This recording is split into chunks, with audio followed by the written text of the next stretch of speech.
Connecticut Newsmakers starts now on NBC Connecticut HD, Connecticut's news leader.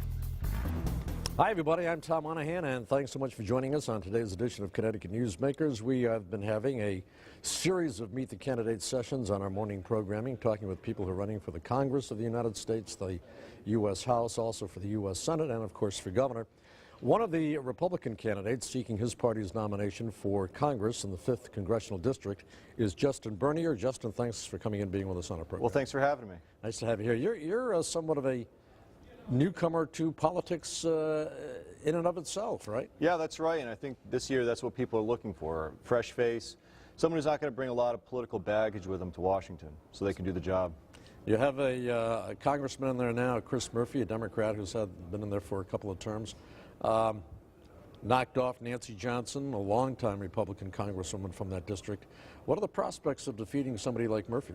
Oh, great, because Chris Murphy isn't representing his constituents very well right now.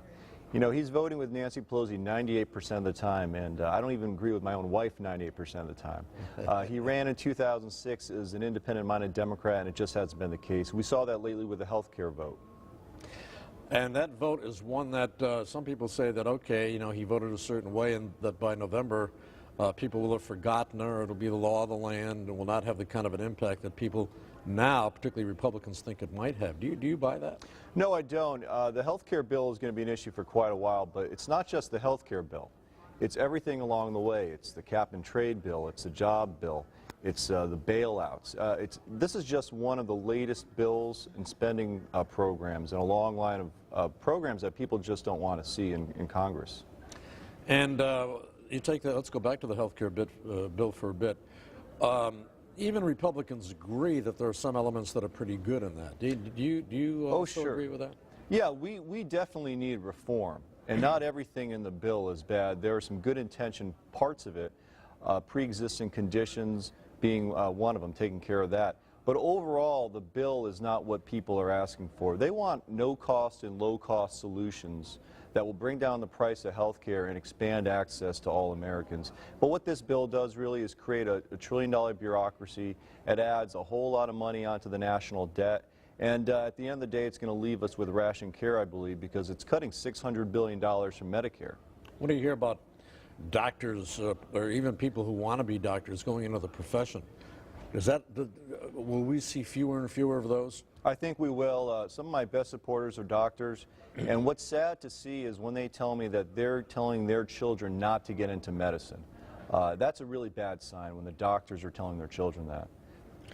You talk about, again, health care, and how about the abortion aspect of that, which has got a lot of people up in arms. It's one of those areas that probably could be negotiated out of the bill at some point down the road. Many people say it's just going to be left as it is. That aspect of health care, what are your thoughts on that? Well, there's no doubt about it that public funding for abortions ought not to be in this bill. The vast majority of Americans agree on that, and so I think we really ought to be holding the Congress's feet to the fire on that issue. Do you find that that when you talk about the president and you talk about Speaker Pelosi and then kind of whittle it down to your district, Chris Murphy, that there are many people who are disenchanted with those people?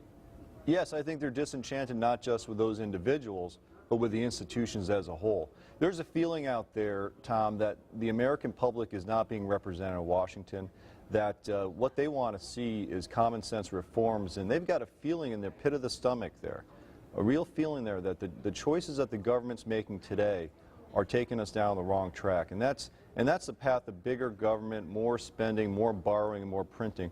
But what I'm hearing people want is the government to get out of the way a little bit so small businesses and free enterprise can do well and people can actually create jobs in the private sector. Well, that was my next question. When you talk about the whole issue, you know your district.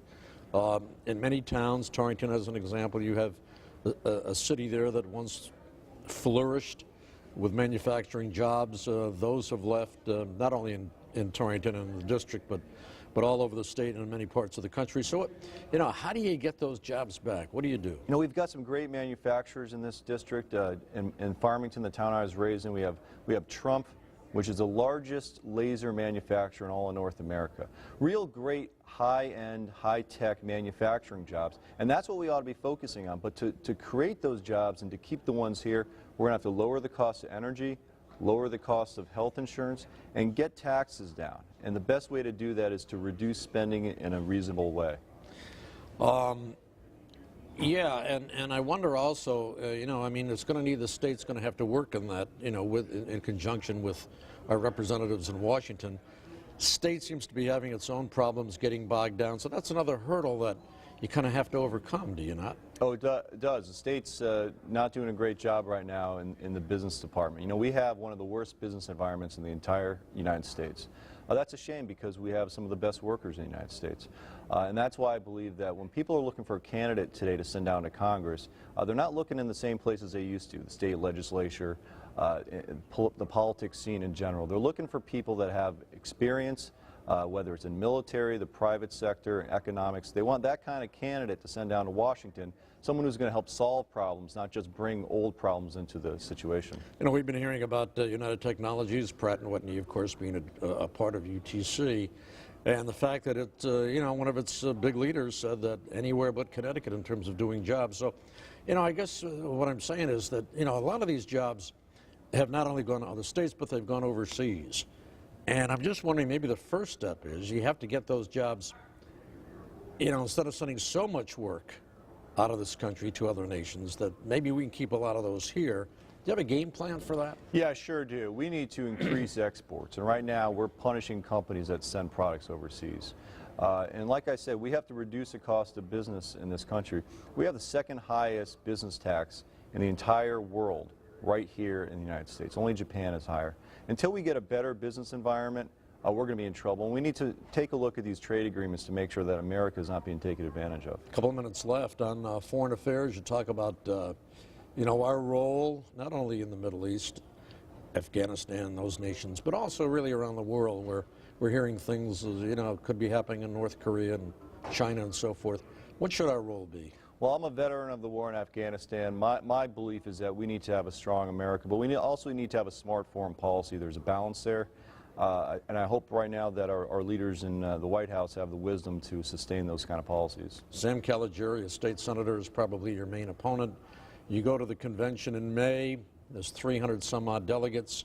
Who walks away with that nomination from the convention? We're going to win the convention in May. We're in position to do that right now, and then we're going to go on and beat Chris Murphy in November. How about a primary? Do you see one coming? We hope not, because it would reduce the Republicans' chances of winning. After the convention, we'll have to have a conversation with my competitors.